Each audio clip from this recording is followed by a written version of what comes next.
Sunday suspense ক্লাসিক্সে আজ শুনবেন কৌশিক রায়ের লেখা প্রখর রুদ্রর অ্যাডভেঞ্চার বৃন্দাবনে বিভীষণ। এই গল্পটি সানডে সাসপেন্সে প্রথম প্রচারিত হয় 11 অক্টোবর 2020 সালে। শুরু হচ্ছে বৃন্দাবনে বিভীষণ।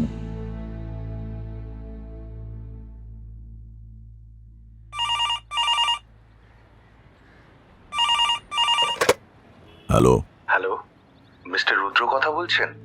এখানে দুজন মিস্টার রুদ্র। আপনি কোন রুদ্রকে চাইছেন? আগে প্রখর রুদ্র। ইয়েস, প্রখর রুদ্র স্পিকিং। আপনার সাথে কখন দেখা করা যাবে? কি ব্যাপারে? সেটা মনে হয় দেখা করে বলতে পারলেই বেশি সুবিধা হতো। দেখুন, কোনো সেলসম্যান, ক্রেডিট কার্ড বা জীবন বীমা এজেন্ট হলে অযথা এসে আমার এবং আপনার দুজনেরই সময় নষ্ট করবেন না। না না, সেসব নয়, আসলে দরকারটা একান্তই ব্যক্তিগত, একটু পরামর্শের প্রয়োজন। আমি আপনাকে ঠিক কিভাবে সাহায্য করতে পারবো জানি না, তাও আসুন কাল সন্ধেবেলা।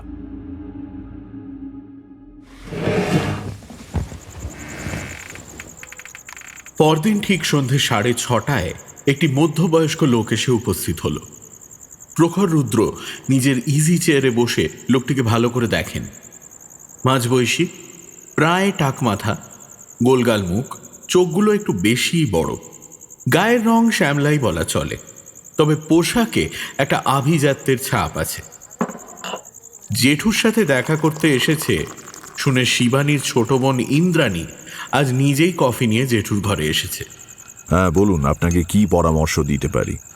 আগে আমার নাম সদাশিব পাত্র। আমার বোন অনিতা ডানকুনি থানার অ্যাসিস্ট্যান্ট সাব ইন্সপেক্টর ছিল। 1 সপ্তাহ আগে মারা গেছে, আত্মহত্যা। কিন্তু বিশ্বাস করুন, আমার বোন এতটাও নরম মনের মেয়ে নয়, ও এরকম করতেই পারে না। এখন আপনি যদি একবার খুলে বলুন, তারপর দেখছি। আগে ও থাকতো মনোহরপুরে একটি ফ্ল্যাটে, নাম বৃন্দাবন নিবাস।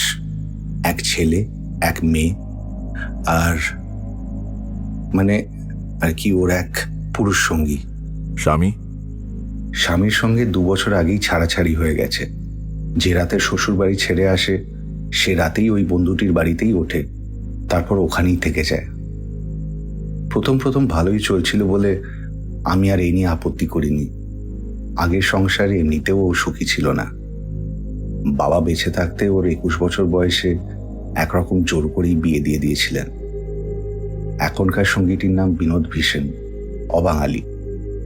অনিতা বিয়ের আগে থেকেই চিনত, তা বোধহয় আর বলার অপেক্ষা রাখে না। অবাঙালির সাথে বাবা বিয়ে দিতে একদমই রাজি ছিলেন না। বাবা গত হয়েছেন 5 বছর হয়েছে। বিয়ের পর অনিতা আমাদের সঙ্গে এক প্রকার অভিমানী, কোনো সম্পর্ক প্রায় রাখে না। বিনোদের কাছে যখন থাকতে আসে, তার পরদিন সকালে বিনোদই আমাকে ফোন করে জানায়। প্রথমটা একটু খারাপ লেগেছিল, যতই হোক সমাজে থাকি, লোকলজ্জার ভয় তো থেকেই যায়। কয়েকবার দেখা করে শ্বশুরবাড়ি ফিরে যেতেও বলি, কিন্তু ও পরিষ্কার জানিয়ে দেয় একবার আমরা তার জীবন নষ্ট করেছি, কিন্তু আর নয়। তারপর ভাবলাম, যদি এইভাবেই ও ভালো থাকে তো থাকুক। সমস্যা বাদে 7-8 মাস আগে বিনোদের চাকরিটি হঠাৎ চলে যায়। ওর একটি খারাপ অভ্যাস হলো অতিরিক্ত মদ্যপান। একে চাকরি নেই, তাই দামি মদ। ওদের সম্পর্ক তিক্ত হতে সময় লাগলো না। তখন মাঝে মাঝেই আমায় ফোন করে কান্নাকাটি করতো আর বলতো ওই হচ্ছে দুর্ভাগা। আমার কাছে গিয়ে থাকতে বলেছিলাম কতবার, কিন্তু রাজি হয়নি। তারপর আগের সপ্তাহে শনিবার সন্ধ্যেতে কথা কাটাকাটি, রাগারাগি, তারপরই দুর্ঘটনাটি ঘটে। তবে ঘটনাস্থলে ও মারা যায়নি। বিনোদই ফোন করে ট্যাক্সি ডেকে হসপিটালে নিয়ে যায়, সেখানেই মারা যায়। সবই বুঝলাম, কিন্তু দেখুন, আমার বয়স হয়েছে, তার উপর আমি প্রাইভেট ইনভেস্টিগেটরও নই। আপনি বরং পুলিশের কাছে যান। আসলে ডানকুনি থানায় কেসটা দেখছিল, তারা খুব তাড়াতাড়ি কেসটি আত্মহত্যা বলেই বন্ধ করে দিতে চাইছে।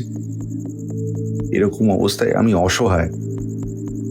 ওই থানারই এসআই বলেন, আপনাদের বাড়িতে বছর 5 আগে সে একটি কেসের ব্যাপারে আপনার ভাইয়ের কাছে ফলো আপে এসেছিল।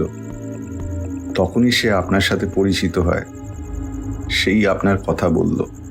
হতে পারে, কিন্তু আমায় মাফ করুন, আমার পক্ষে ছোটাছুটি করা সম্ভব নয়। ইন্দ্রাণী এবার জেঠুর দিকে ফিরে বলল, ছোটাছুটিটা আমি করতে রাজি হলে তুমি কি আমায় গাইড করবে?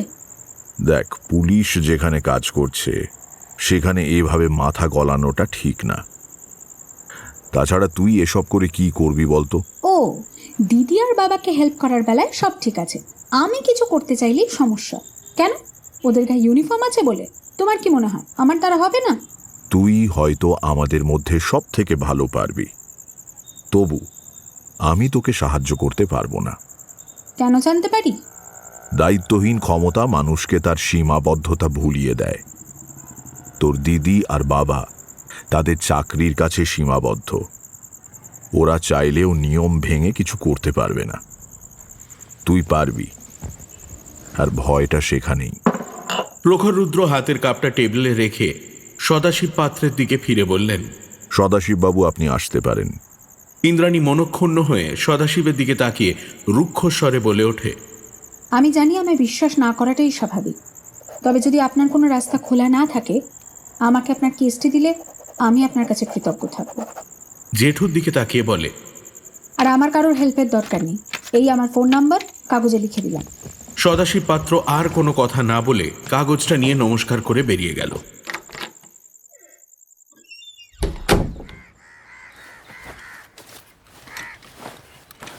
মা, ও মা, আরে আমার আইডেন্টিটি কার্ডটা কোথায়? সকাল সকাল শিবানী চিৎকার করে বাড়ি মাথায় করে ফেলল। সকালে রেডি হয়ে ক্রাইম ব্রাঞ্চে বের হওয়ার সময় শিবানী তার আই কার্ডটা খুঁজে পাচ্ছে না। ইন্সপেক্টর হওয়ার পর থেকে সে প্রত্যেক দিন আই কার্ডটা সযত্নে তার ড্রেসিং টেবিলের ড্রয়ারে রাখে। আজ সেখান থেকেই বেপাত্তা। 15-20 মিনিট ধরে মা, মালতী সবাই খুঁজেও বিফল। শেষমেশ রেগে শিবানী ক্রাইম ব্রাঞ্চে বেরিয়ে গেল।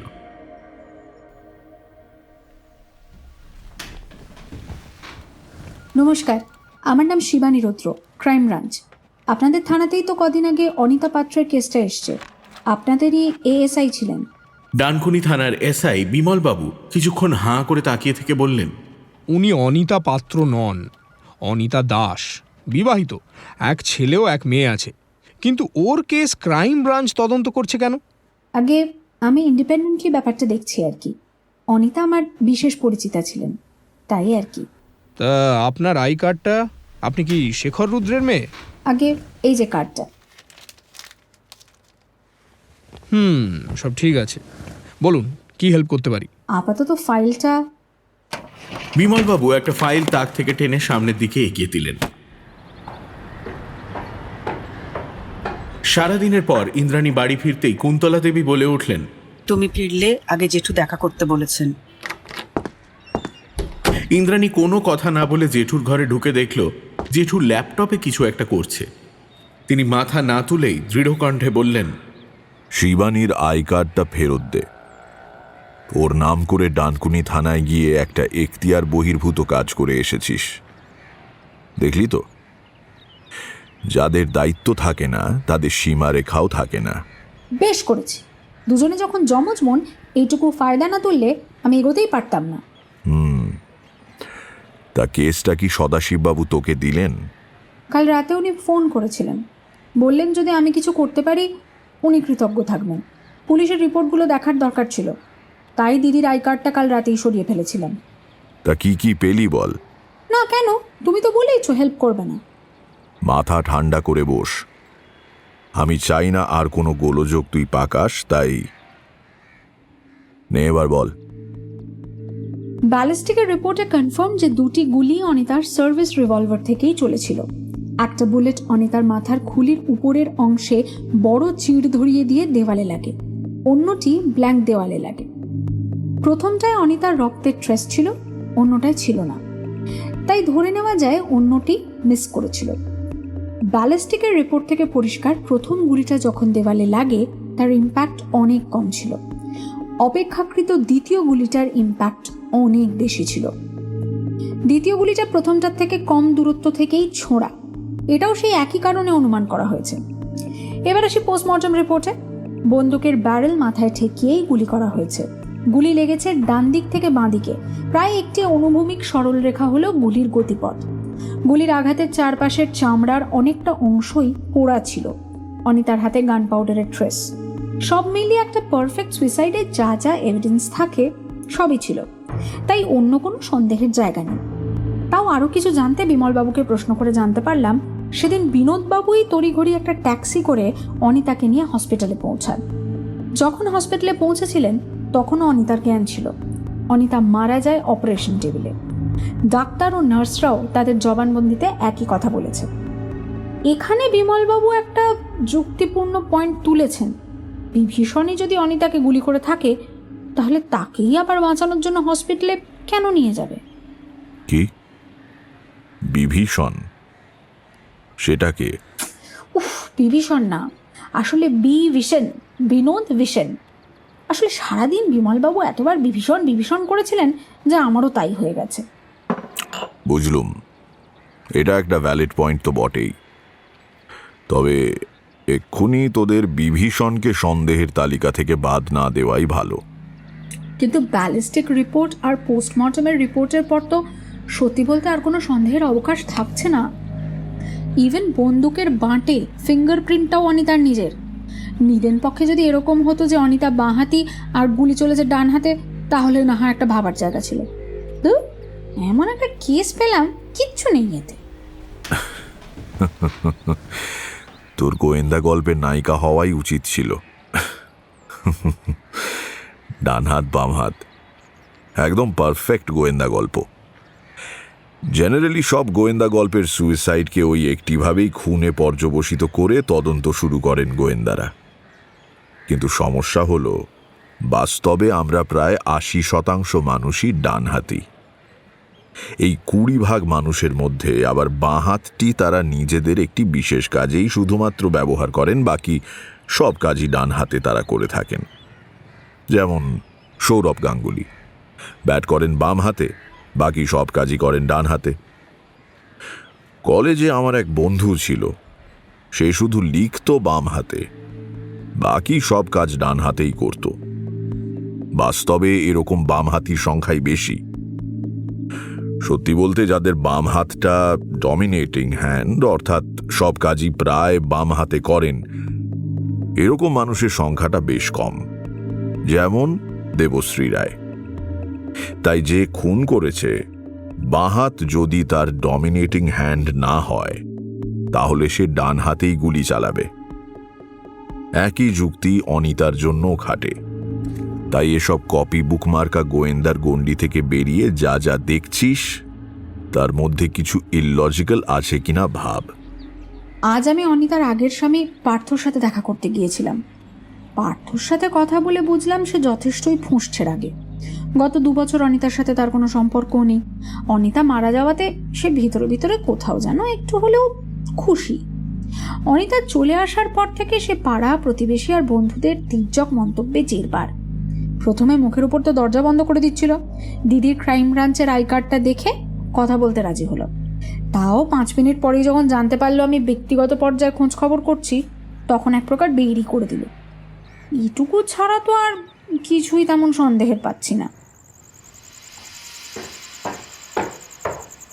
পরদিন সন্ধেবেলা ফিরেই ইন্দ্রাণী ছুটতে ছুটতে জেঠুর ঘরে ঢুকে স্লিং ব্যাগটা ছুঁড়ে সোফায় ফেলে দিল। তাড়াতাড়ি জেঠু এদিকে দেখো বলেই হোয়াইট বোর্ডটা টেনে নিয়ে ঘরের মাঝখানে নিয়ে এলো। দেখো দেখো, যখন অনিতার গুলি লাগে, বিভীষণের বয়ান অনুযায়ী অনিতা খাটে বসে ব্যাগ গোছাচ্ছিল।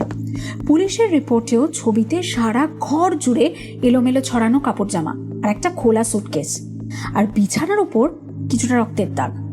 এখন মেঝে থেকে খাটের উচ্চতা 36.5 সেন্টিমিটার, অনিতার বডির উপরের অংশের উচ্চতা 85 সেন্টিমিটার আর নিচের অংশের উচ্চতা 99 সেন্টিমিটার। মানে খাটে বসে থাকা অবস্থায় অনিতার মাথা মেঝে থেকে প্রায় 121.5 সেন্টিমিটার উচ্চতায় থাকার কথা। অনিতার খুলি ছুঁয়ে যাওয়া প্রথম গুলিটির চিহ্ন দেওয়ালে মেঝে থেকে 121 সেন্টিমিটার উপরে পাওয়া গেছে। এখানেই আমার তোমার কাছে কতগুলো প্রশ্ন আছে জেঠু। কোনো মানুষ যখন নিজের মাথায় বন্দুক ঠেকিয়ে আত্মহত্যা করে, তখন কোনোই থেকে বেঁকিয়ে নিজের মাথায় পিস্তল রাখে। মানে টোটাল 3টে বডি জয়েন্ট থাকে, শোল্ডার জয়েন্ট, এলবো জয়েন্ট আর কবজির জয়েন্ট। এই 3টে জয়েন্টই যদি মোটামুটি সমান উচ্চতায় থাকে তাহলে গুলি স্ট্রেট লাইনে সুইসাইডারের খুলি ভেদ করতে পারে। কিন্তু মোস্ট অফ দ্য কেসেস সুইসাইডারের কবজি জয়েন্ট হয় ঊর্ধ্বমুখী না হলে নিম্নমুখী। এখন কবজি জয়েন্ট মাত্র 1 সেন্টিমিটার উপরের দিকে হলে মাথার ডান দিকের গুলির ক্ষত থেকে বাঁ দিকের ক্ষত আরও উপরের দিকে হবে। মানে গুলিটি যখন দেওয়ালে লাগবে এই ডেভিয়েশনটা বেড়ে হয়তো আরও 9 থেকে 11 সেন্টিমিটারের উপরে হবে, মানে মেঝে থেকে প্রায় 130 সেন্টিমিটার বা তার বেশি। আবার একইভাবে কবজি যদি নিম্নমুখী হয় মেঝে থেকে এই উচ্চতাটা কমে দাঁড়ানোর কথা 112 সেন্টিমিটার বা তার কমে। তোমার কি মনে হয়? জেঠুমণি হোয়াইট বোর্ডের ওপর ইন্দ্রাণীর করা আঁকা ঝোঁকাগুলো মন দিয়ে দেখে আস্তে আস্তে বললেন, ঠিক কথা। তাছাড়া এই 3টে জয়েন্টকে আরো 9 থেকে 11 সেন্টিমিটার উপরে রেখে অনুভূমির সমান্তরাল রেখে গুলি চালানোটা প্রায় অসম্ভব, কারণ তার জন্য কনুইটিকে যতটা উঁচুতে রাখতে হবে তাতে ট্রিগার টানতে কবজিতে একটা বিরাট টান অনুভব করবে যে কেউই। এখন কথা হলো, একটা আত্মহত্যা করতে এত কষ্ট করতেই বা কেউ যাবে কেন? যদি সে আত্মহত্যাটিকে একটি শৈল্পিক পর্যায়ে নিয়ে যেতে না চাইছে।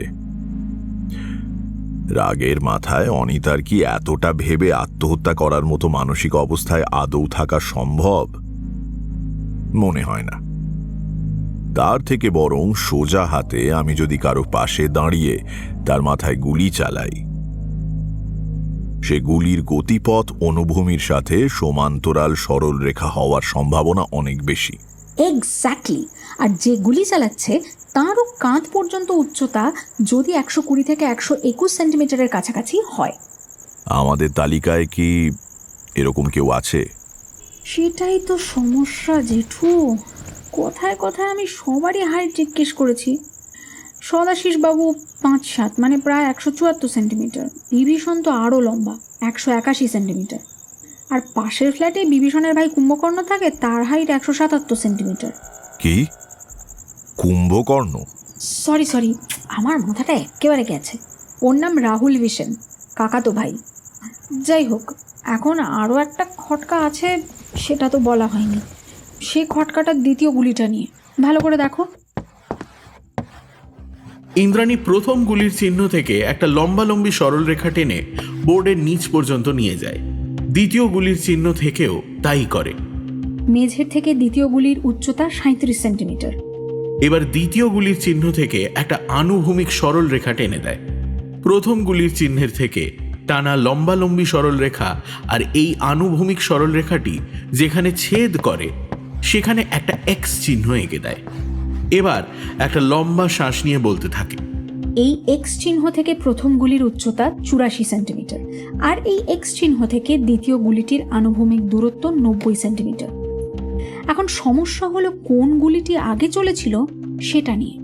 যদি ধরে নি দ্বিতীয় গুলিটি অনিতা আগে চালিয়েছিল, তাহলে সে তার মাথায় না চালিয়ে কোমরের উচ্চতায় খামোকা দেওয়ালে চালাতে যাবে কেন? সে পুলিশে চাকরি করত, প্র্যাকটিস গ্রাউন্ডে অনেকবার গুলি চালিয়েছে, তাই আরও একবার প্র্যাকটিস করে দেখার কোনো মানেই দাঁড়ায় না। আর যদি ধরি প্রথম গুলিটাই আগে চালানোর পর তখনও সে মারা যায়নি, তাহলে দ্বিতীয় গুলিটা দেওয়ালে না করে আবার মাথাতেই করা উচিত ছিল। অন্তত যে কোনো সুইসাইডারই তাই করবে। তাই দ্বিতীয় গুলিটা চলার কোনো যুক্তিসঙ্গত কারণ তো আমি পাচ্ছি না। জেঠুমণি চেয়ার থেকে উঠে মাথা নিচু করে পায়াচারি শুরু করলেন। ঠিক কথা। একটা মানুষ সুইসাইড করতে চায়, প্রথম গুলিতে সে যদি ব্যর্থ হয়, দ্বিতীয়টাও সে মাথাতেই চালাবে, সেটাই স্বাভাবিক। শুধু শুধু একটা ফাঁকা গুলি দেয়ালে কেন করতে যাবে? তাহলে কি অন্য কেউ? ইন্দ্রাণী জেঠুর মুখের কথা কেড়ে নিয়ে বলল, যদিও অনিতার মেয়ে খুবই ছোটই বলা যায়, মাত্র 7 বছর, কিন্তু সে আমতা আমতা করে বলেছে দ্বিতীয় গুলিটা সে মাকে চালাতে দেখেছে। এখনো খুব ভয় ভয় আছে। আচ্ছা, দেয়ালের দিকে কি কোনো জানলা আছে? মানে বাইরের দিকে কাউকে কি গুলি চালাতে চাইছিল? হ্যাঁ, জানলা একটা আছে, কিন্তু বাইরে থেকে গুলি চালানোর সম্ভাবনা এখানে নেই। তারও তিনটে কারণ। এক, দুটি গুলি অনিতার সার্ভিস রিভলভারের। কেউ সার্ভিস রিভলভার থেকে অনিতাকে বাইরে গুলি করে আবার অনিতাকেই ফেরত দেবে আততায়ীর দিকে গুলি ছোড়ার জন্য, এটা আদৌ বিশ্বাসযোগ্য নয়। দুই, যেদিকে জানলা তার উল্টো দিকের থেকে মাথায় গুলিটি ঢুকেছিল আর বেরিয়েছিল জানলার দিক থেকে, তাই বাইরে থেকে গুলি চলার সম্ভাবনাকে কোনোভাবেই ধরা যায় না। তিন, যে কারণে পোস্টমর্টম রিপোর্টে আত্মহত্যা বলা হয়েছে সেই কারণটি, গুলির ক্ষতের চারপাশে চামড়ার বেশ কিছুটা অংশ পোড়া ছিল, মানে বন্দুকের ব্যারেলটি মাথায় ঠেকিয়ে গুলি করা হয়েছে, তাই বাইরে থেকে গুলি সম্ভব নয় কোনোভাবেই। জেঠুমনি চেয়ারে বসে পড়লেন। বস। আর কে কি বললো একবার বলতো, সেটা আগে শুনি। প্রথমে বলি বিভীষণের কথা। খুবই আপসেট, বারবার বলছেন অনিতা তার ভুলের জন্যই চলে গেছেন। তিনি সেদিন রাগের মাথায় চেঁচামেচি না করলে বোধহয় এসব কিছুই হতো না।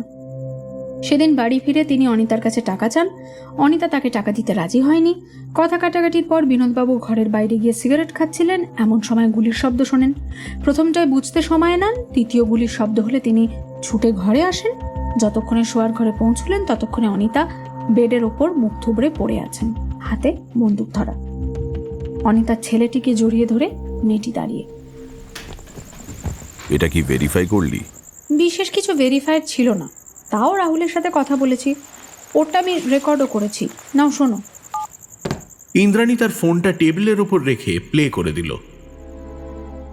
ভাইয়া আর অনিতার সম্পর্ক ভালো ছিল না। ভাইয়ার চাকরি যাওয়ার পর মেজাজটা খিটখিটে হয়ে গেছিল।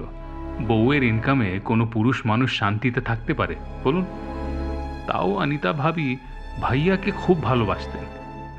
ভাবির বাপের বাড়ির লোকজনের সঙ্গে বিশেষ কথা ছিল না, আর ভাইয়া মদ খেলে মাথা ঠিক রাখতে পারত না। সেদিনও এসে ভাবিকে যাতা বলছিল, তুই কি আমার মাথা কিনে নিয়েছিস? আমি তোকে থাকতে না দিলে রাস্তায় থাকতে হতো তোকে। একটা ফালতু লোককে বিয়ে করে তার কাচ্চা বাচ্চা নিয়ে আমার অন্ন ধ্বংস করছিস, কিন্তু আমায় টাকা দিতে তোর সমস্যা, এইসব। আমি তখন জাস্ট বাড়ি ফিরছি, তো আমি শুনতে পেলাম অনিতা ভাবি বলছে, আমার এখানে আর ভালো লাগছে না, আমার ভুল হয়ে গেছে, আমি আজকেই সব ছেড়ে চলে যাব। তারপর দেখলাম ভাইয়া বাইরে এসে সিগারেট ধরালো, তো আমি আর কথা না বাড়িয়ে আমার ফ্ল্যাটেই ঢুকে যাই। তারপর দুটো গুলির শব্দ শুনি। কি করব ভাবছি, এমন সময় ভাইয়ার চিৎকার শুনে বাইরে গিয়ে দেখি ভাইয়া ভাবিকে কোলে নিয়ে দাঁড়িয়ে পাগলের মতো চিৎকার করছে। আমি ট্যাক্সি ডেকে দিতেও ভাবিকে নিয়ে ছুটল।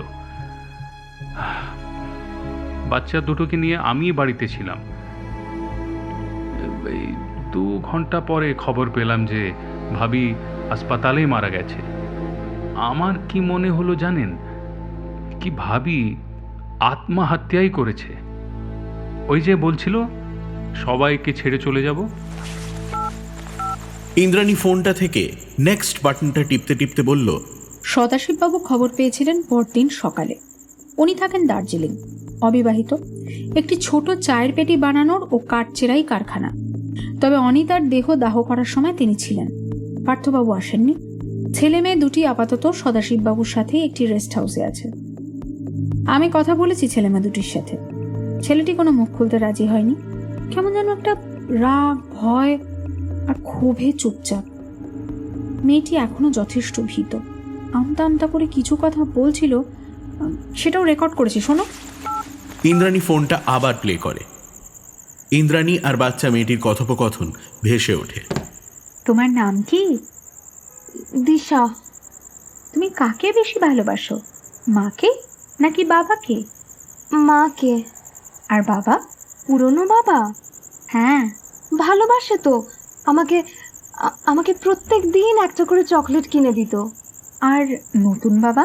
কি জানি, মা বলে নতুন বাবা নাকি আমাদের পুরনো বাবার থেকে বেশি ভালোবাসে, কিন্তু এত পচা যে যে আমার জন্য চকলেটই আনতো না।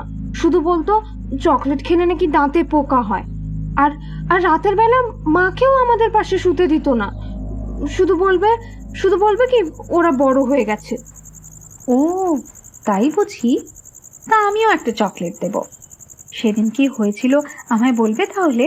সত্যি সত্যি সত্যি সত্যি। ওই দিন নতুন বাবা এসে টাকা চাইলো, কিন্তু কিন্তু মা দিল না। দুজনে খুব গন্ডগোল করলো। মা বলল যে সবাইকে ছেড়ে চলে যাবে। তারপর মা শোয়ার ঘরে চলে গেল। আমার মাকে বকবে কেন? হ্যাঁ, তাই আমিও নতুন বাবাটাকে বকে দিয়ে গেলাম, কিন্তু আমাকে মারলো। আমি ছুটে মায়ের ঘরে চলে যাই। দেখি মা ব্যাগ গোছাচ্ছে। দাদাও ঘরে এসে বলল, নতুন বাবা আমার বোনকে মেরেছে, তুমি কিছু বলবে না? কিন্তু মা তখন কাঁদতে কাঁদতে বলল, তোরা অপয়া, তোদের জন্যই আমার জীবনটা শেষ হয়ে গেল। তারপর দাদা মায়ের উপর খুব রেগে গেল। তারপর দাদা।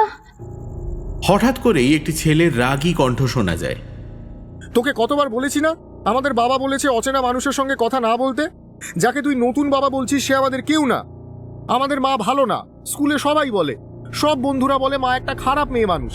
এখানে কেউ আমাদের ভালোবাসে না। ইন্দ্রাণী অসহায়ভাবে জেঠুমনির মুখের দিকে তাকিয়ে বলে, এরপর দিশার দাদা আর ওর সাথে কথা বলতেই দেয়নি। ওই নাকি এখন ওর বোনের অভিভাবক। ইন্দ্রাণী টেবিল থেকে ফোন নিয়ে উঠতে উঠতে বলল, জানো জেঠু, বাচ্চা ছেলে মেয়ে দুটোকে দেখে না বড় মায়া লাগছিল। এত ছোট বয়সে এরকম।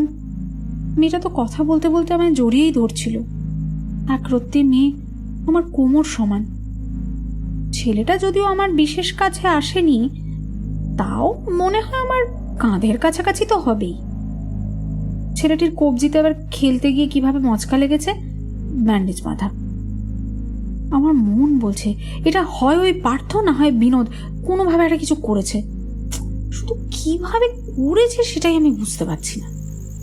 জেঠু ইন্দ্রাণীর দিকে ফিরে দৃঢ় কণ্ঠে বললেন, তোকে আগের দিনই বলেছি, নিজের পার্সোনাল ইমোশনকে কেস থেকে দূরে রাখ। চোখ ঝাপসা হয়ে গেলে সত্যিটা আর খুঁজে পাবি না। সত্যিটা সামনে এসে দাঁড়ালেও দেখবি মেনে নিতে মন চাইছে না। তাই মনটাকে এসবের মধ্যে রাখিস না। তা না হলে আমার মতো। মেয়েটার স্কুলটা চিনিস? কাল গিয়ে আলাদা করে কথা বলিস। আর হ্যাঁ, এই সঙ্গে দুটো চকলেট নিয়ে যাস। দেখ আর কি কি জানতে পারিস। মনে হচ্ছে কালই ব্যাপারটা সমাধান হয়ে যাবে। ইন্দ্রাণী চুপচাপ বেরিয়ে যেতেই প্রখর রুদ্র ফোনটা তুলে নিলেন। সদাশিব বাবু, বলছি কাল সন্ধেবেলা একবার বিনোদ বাবুকে নিয়ে আমার এখানে আসবেন। আর আপনার ভাগনা ভাগ্নিদের দয়া করে আনবেন না।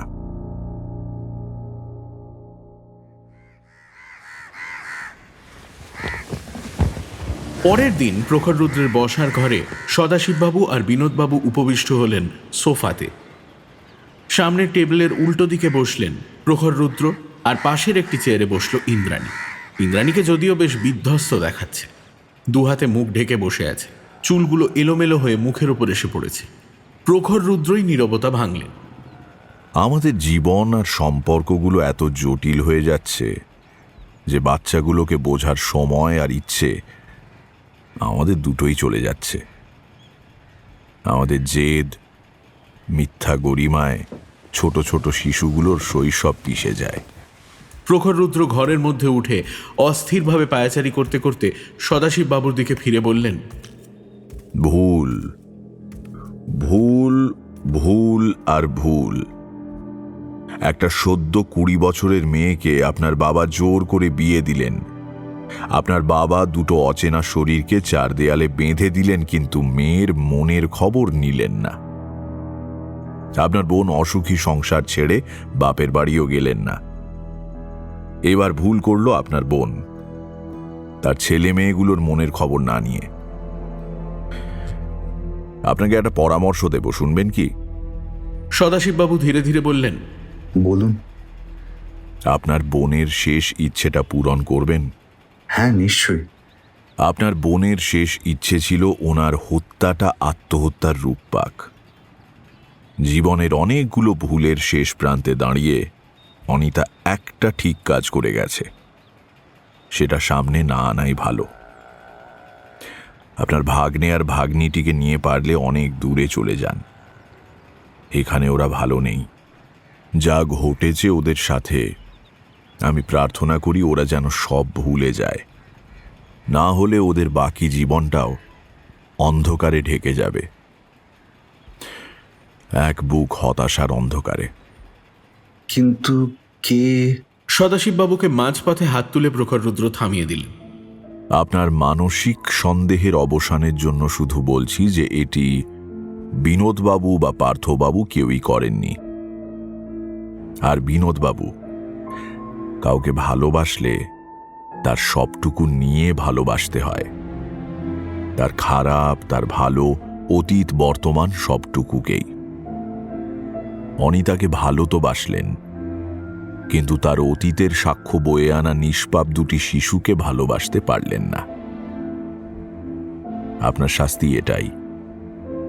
এবার বাকি জীবনটা অনিতার মৃত্যুর অনুতাপকে বুকে জড়িয়ে বেঁচে থাকুন। আপনারা দুজনেই আশা করি অনিতার শেষ ইচ্ছেটার মর্যাদা দেবেন। এবার আপনারা আসতে পারেন। প্রখর রুদ্র শান্ত ও দৃঢ়ভাবে নমস্কার জানালেন। সদাশিববাবু আর বিনোদবাবু ধীরে ধীরে ঘর ছাড়লেন। ইন্দ্রাণী এবার মাথা তুলল। তুমি কি আগে বুঝতে পেরেছিলে? কাল যখন দুটো গুলির থিওরি বললি, তখনই একটা জিনিস পরিষ্কার হয়ে যায় আমার কাছে। দ্বিতীয় গুলিটা মেঝে থেকে 37 সেন্টিমিটার ওপরে লেগেছিল, আর তোর ওই এক্স চিহ্নের থেকে দ্বিতীয় গুলির দূরত্ব 90 সেন্টিমিটার। সেটা অনিতার আপার বডি হাইটের থেকে মাত্র 5 সেন্টিমিটার বেশি। মানে দ্বিতীয় গুলিটা অনিতাই চালিয়েছিল খাটের ওপর মুখ থুবড়ে পড়ার পর। সেই জন্যই তার হাতে গান পাউডারের ট্রেস ছিল। শুধু প্রথম গুলিটাই চিন্তায় ফেলেছিল। তাই কাল রাতে একবার হসপিটালে ফোন করে সেদিনকার ডিউটি ডাক্তারের সঙ্গে কথা বলি। তার কথা অনুযায়ী অনিতা শেষ মুহূর্তে বারবার বলছিলেন, সব গুলি আমি চালিয়েছি, আমার মৃত্যুর জন্য কেউ দায়ী না। সেটা শুনেই বারবার মনে হচ্ছিল অনিতা কাউকে বোধহয় বাঁচাতে চাইছে। আমার মৃত্যুর জন্য কেউ দায়ী নয়, এইটুকুই যখন একটি আত্মহত্যাকারীর জবানবন্দি হিসেবে যথেষ্ট, সেখানে সে গুলির কথা বারবার করে কেন বলেছিল? ইন্দ্রাণী তখনও দুহাতে মাথা চেপে বসে আছে। প্রখর রুদ্র বললেন, সবে তো দেখার শুরু ইন্দ্রা। আমি আগেই বলেছিলাম এসবে নামিস না। আর ইমোশনে জড়িয়ে পড়লে আরও দিন দিন দেখবি পৃথিবীটায় কাউকেই বিশ্বাসযোগ্য লাগছে না, সবাইকেই সন্দেহের চোখে দেখতে শুরু করে দিয়েছিস। এই জন্যই তো আমি আজকাল আর কেস নিই না। নিজে গিয়ে দেখলে ইমোশনে জড়িয়ে পড়ি আর পৃথিবীটাকে ভীষণ অবিশ্বাসী মনে হয়। ইন্দ্রাণী চোখ ভিজে উঠল। আমি এখনো ভাবতে পারছি না জেঠু, কি করে একজন। আচ্ছা, তাও তুমি কখন মোটামুটি আঁচ করেছিলে?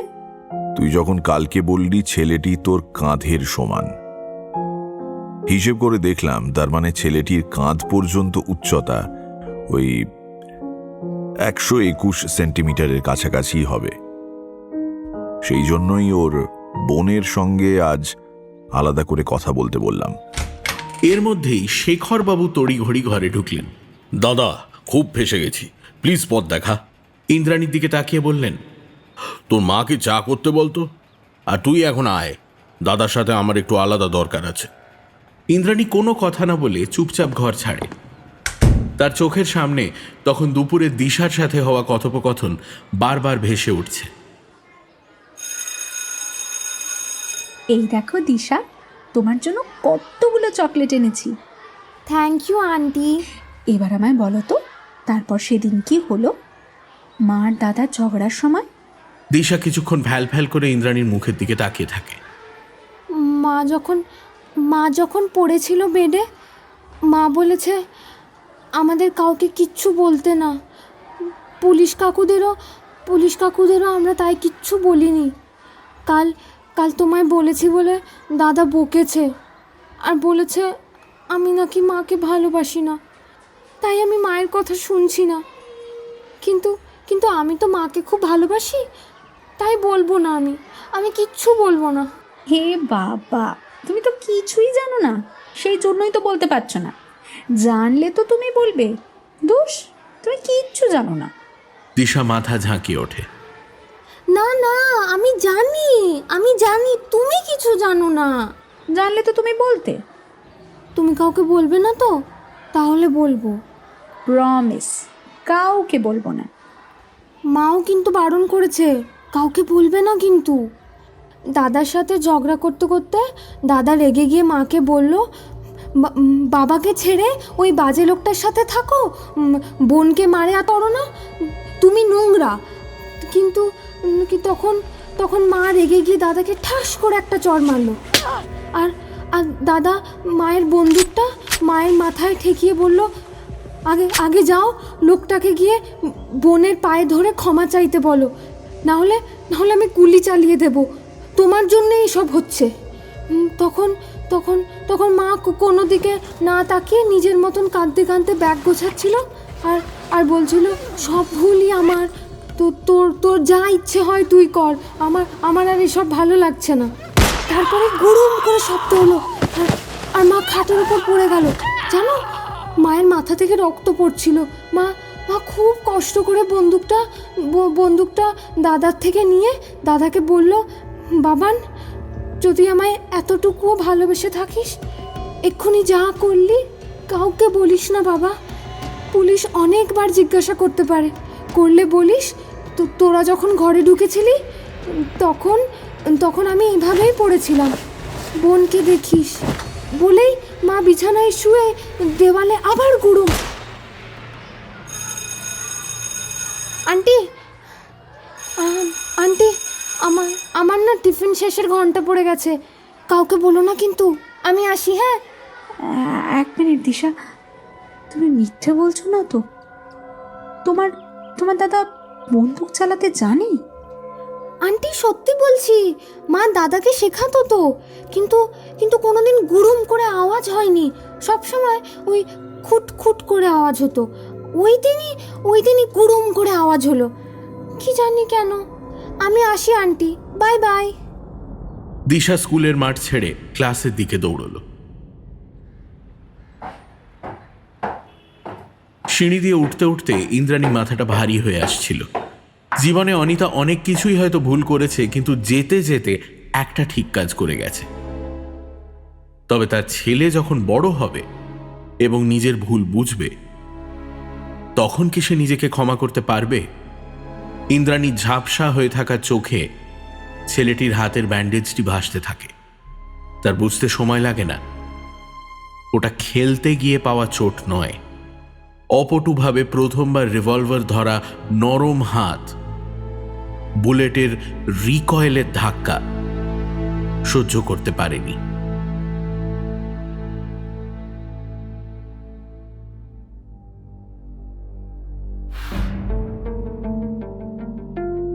সানডে সাসপেন্স ক্লাসিক্সে আজ শুনলেন কৌশিক রায়ের লেখা প্রখর রুদ্রর অ্যাডভেঞ্চার কাহিনী বৃন্দাবনে বিভীষণ। কৌশিক রায়ের জন্ম 1992 সালে কলকাতায়। লেখাপড়া করেন রামকৃষ্ণ মিশন নরেন্দ্রপুরে।